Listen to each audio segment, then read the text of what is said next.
अध्याय 10 विभूति योग।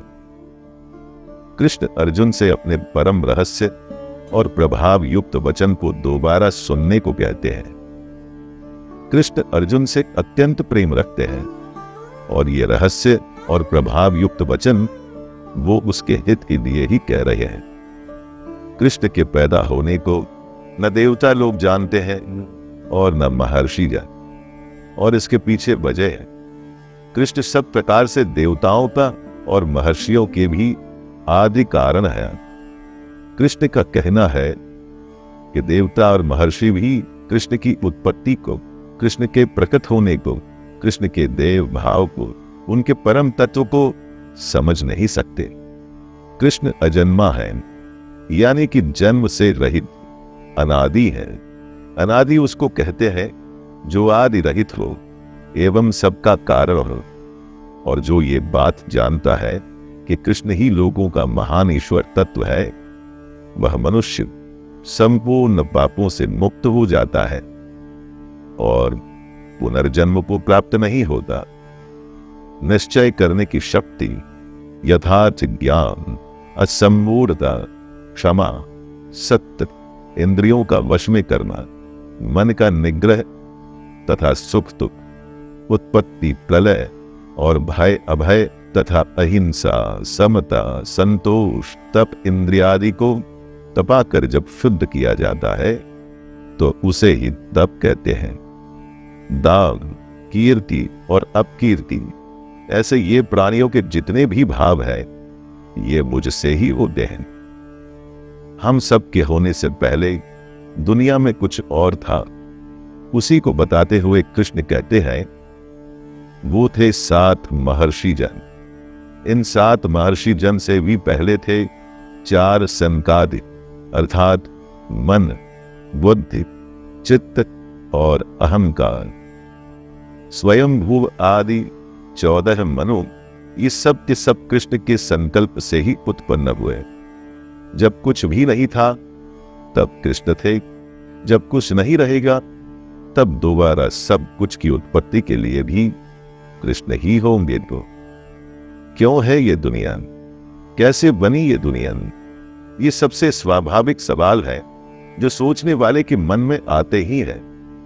इसी के लिए कृष्ण कहते हैं कि जो पुरुष उनके इस परम ईश्वरीय रूप विभूति को और योग शक्ति को तत्व से जानता है वो सबसे बड़ा ज्ञानी है। मैं ही संपूर्ण जगत की उत्पत्ति का कारण हूं और मुझसे ही सब जगत चेष्टा करता है। उस ईश्वर के लिए जिसने अपना जीवन अर्पण कर दिया है, कृष्ण में मन लगाने वाले और उन्हीं में अपने प्राणों को अर्पण करने वाले आपस में जब कृष्ण या परमेश्वर के बारे में चर्चा करते हैं तो फिर एक दिन उसी को प्राप्त भी होते हैं।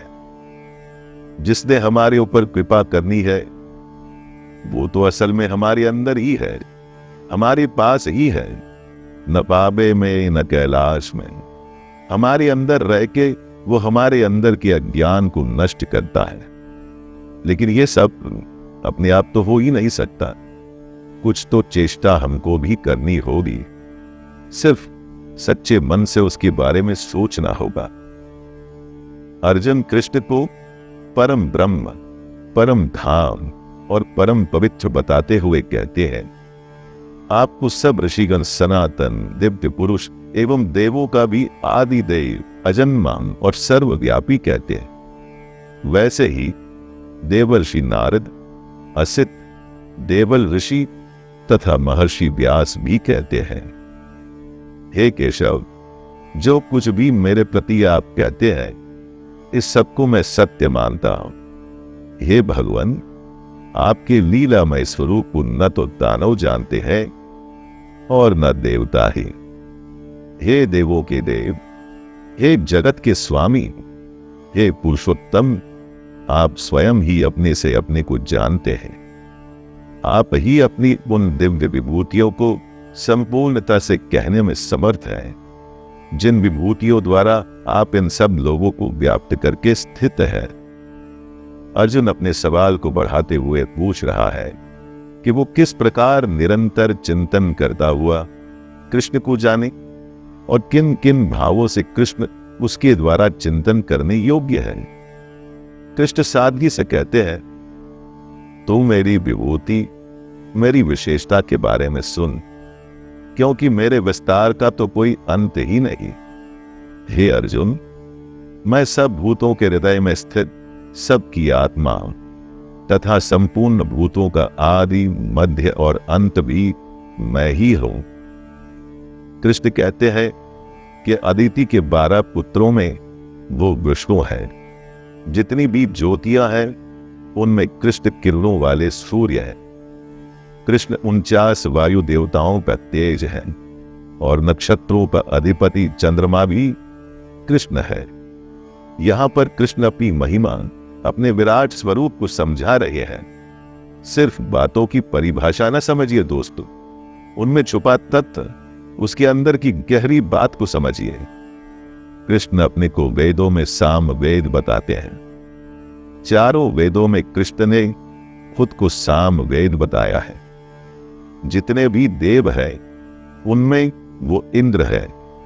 हमारी जो 5 इंद्रियां हैं उनमें कृष्ण मन है। मन को जीत लेने पर इंद्रियों को वश में करना मुश्किल नहीं होता। इसीलिए कृष्ण हमेशा मन पर विजय पाने की बात करते हैं। और जितने भी प्राणियों की जो चेतना है, यानी कि उनकी जीवन शक्ति, वो शक्ति जो उनमें संचार करती है, जिसकी वजह से हम सारे प्राणी जिंदा हैं, वो चेतना कृष्ण ही है। कृष्ण कहते हैं, मैं 11 रुद्रों में शंकर हूं और यक्ष तथा राक्षसों में कृष्ण ने अपने आप को धन का स्वामी कुबेर कहा है। 8 वसुओं में कृष्ण अग्नि है और शिखर वाले पर्वतों में जो सुमेरु पर्वत है वो कृष्ण ही है। पुरोहितों में मुखिया बृहस्पति मुझको ही जान। हे पार्थ, मैं सेनापतियों में स्कंद और जलाशयों में समुद्र हूं। कृष्ण कहते हैं कि महर्षियों में वो भृगु है।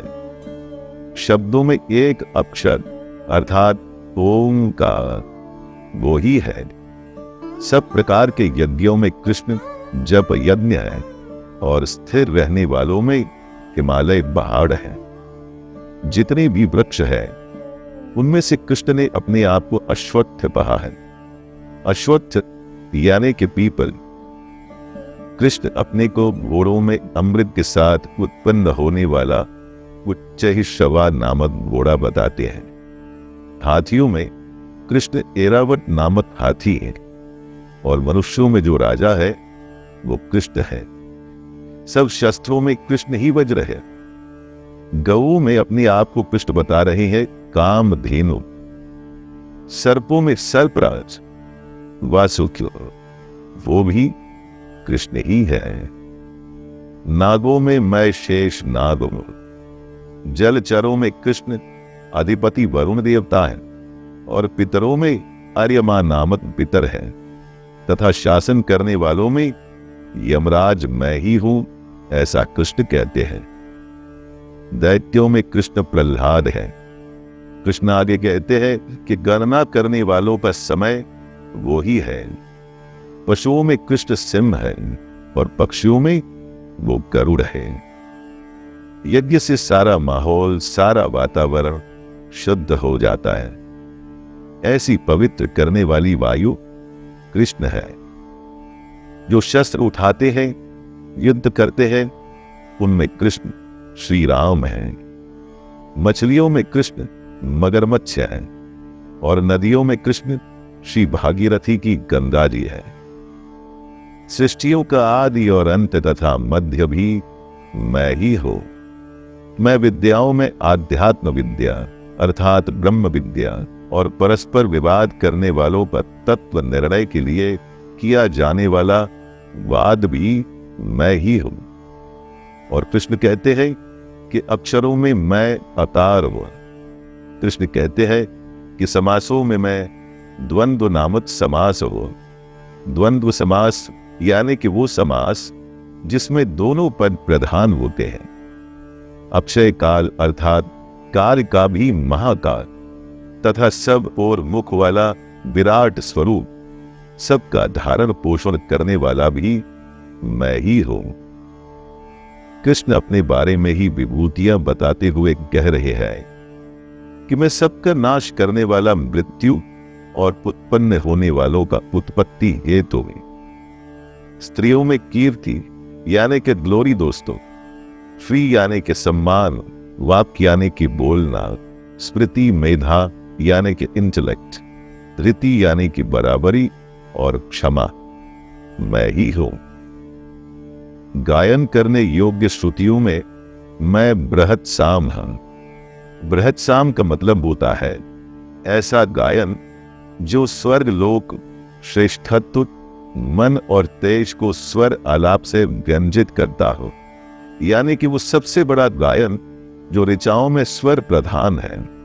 छंदों में गायत्री छंद यानी कि गायत्री महामंत्र, तथा महीनों में मार्गशीर्ष और ऋतुओं में बसंत भी मैं ही हूं। मैं छल करने वालों में जुआ हूं।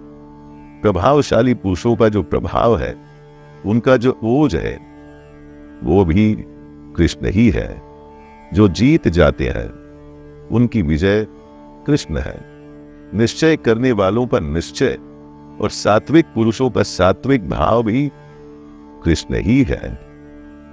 कृष्णी वंशियों में मैं वासुदेव हूं।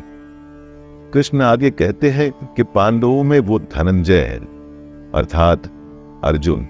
पांडवों में हर किसी के पास गुणों की कमी नहीं थी, लेकिन उनमें सर्वश्रेष्ठ अर्जुन ही थे।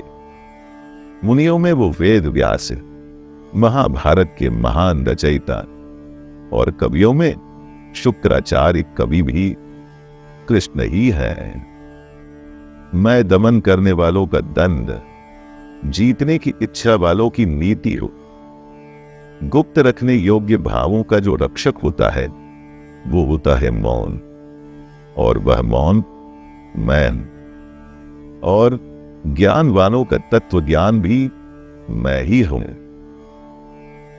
जो सब भूतों की उत्पत्ति का कारण है वो भी मैं ही हूं, क्योंकि ऐसा चर और अचल कोई भी भूत नहीं जो मुझसे रहित हो। जिसमें प्राण है या जो निर्जीव है, वो इस दुनिया में मेरे ही संकल्प से है। उसकी उत्पत्ति मुझसे ही हुई है और एक दिन उसने मुझ में ही विलीन हो जाना है। मेरी दिव्य विभूतियों का अंत नहीं है। मैंने अपनी विभूतियों का यह विस्तार तो तेरे लिए एक देश से अर्थात संक्षेप से कहा है। जो जो भी विभूति युक्त अर्थात ऐश्वर्य युक्त, कांति युक्त और शक्ति युक्त वस्तु है, उसको तो मेरे तेज के अंश की ही अभिव्यक्ति जान। हे अर्जुन, ये सब बहुत जानने से तेरा क्या प्रयोजन है? मैं इस संपूर्ण जगत को अपनी योग शक्ति के एक अंश मात्र से धारण करके स्थित हूं। कृष्ण ने अर्जुन को अपनी एक एक बात बताई दोस्तों, अपने हर रूप के बारे में ज्ञान दिया। लेकिन अब वो ऐसा कह रहे हैं कि इन सब बातों से अर्जुन का क्या मतलब? अर्जुन को और हमको सिर्फ एक ही बात से प्रयोजन होना चाहिए, अपने युद्ध, अपने कर्म और अपने कर्तव्य से। जय श्री कृष्ण।